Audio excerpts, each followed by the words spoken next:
Misteri pembunuhan seorang pemuda yang jasadnya ditemukan di bawah pohon di Mojokerto, Jawa Timur akhirnya terungkap. Pelaku pembunuhan yakni seorang residivis yang terpergok korban melakukan pencurian ponsel milik calon mertua pemuda tersebut.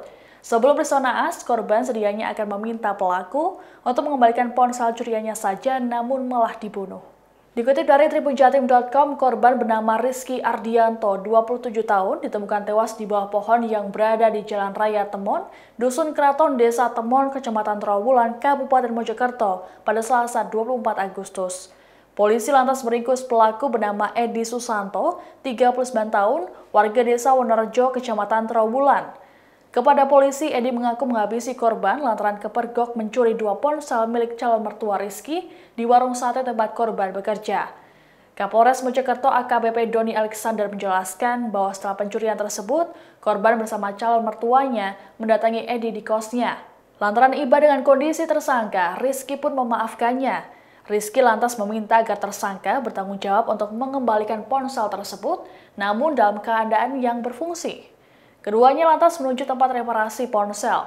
Namun saat akan membayar biaya senilai Rp200.000, tersangka berdalih tak punya uang dan meminta korban untuk mengantarkannya ke rumah saudaranya untuk mengambil uang. Dalam perjalanan, tersangka meminta korban untuk berhenti dengan maksud melarikan diri. Mengetahui aksi tersangka, korban lantas mengejarnya hingga keduanya terlibat perkelahian. Naas, tersangka malah menikam korban pada bagian dada hingga tewas. Selesai peristiwa, tersangka bersembunyi di lahan tebu di kawasan Trawulan. Saat akan diringkus polisi, ia terpaksa ditembak lantaran berupaya melawan petugas. Dalam pengakuannya, tersangka melukai korban tak bermaksud untuk membunuhnya.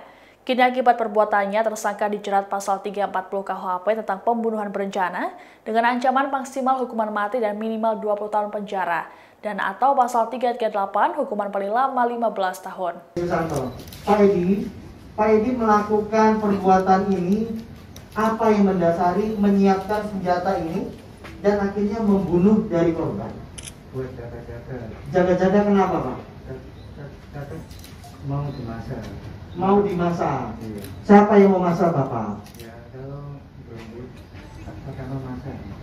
Oh gitu. Iya. Nah setelah Bapak melakukan penusukan, nah kenapa Bapak melarikan diri? Takut ditangkap sama polisi. Bapak tahu dia meninggal dunia? Tidak tahu. Tidak tahu. Kemudian saya mau tanya kembali, dasar Bapak mengambil handphone dari korban itu untuk apa, Pak? Buat makan. Untuk makan. Bapak nggak bisa kerja, kan? Ya, bisa.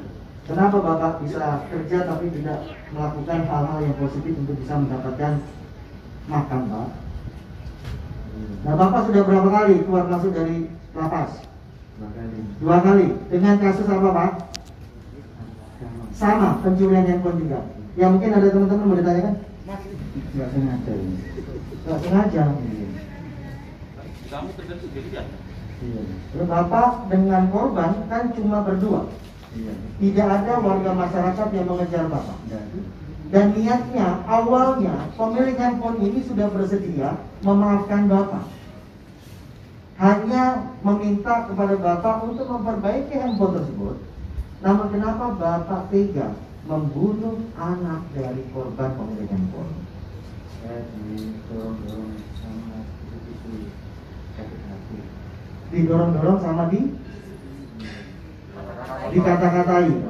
Oleh siapa? Itu. Pemilik handphone. Tapi Bapak ngaku salah nggak sih nyuri handphone? Hah? Bapak salah ya? Bapak harus mempertanyakan. Tidur aja di sini. Mencuri makanan? Iya. Makanan pekerja kan? Tidur di mana? Sama di Tebu. tebu. Di tebu. Meninggal juga. Iya. Iya. Sama itu bawa gansik. Buat Demikian informasi dalam Hot Topic kali ini. Nantikan terus informasi terkait kasus lainnya hanya di kanal YouTube Tribun News. Terima kasih sudah nonton. Jangan lupa like, subscribe, dan share ya.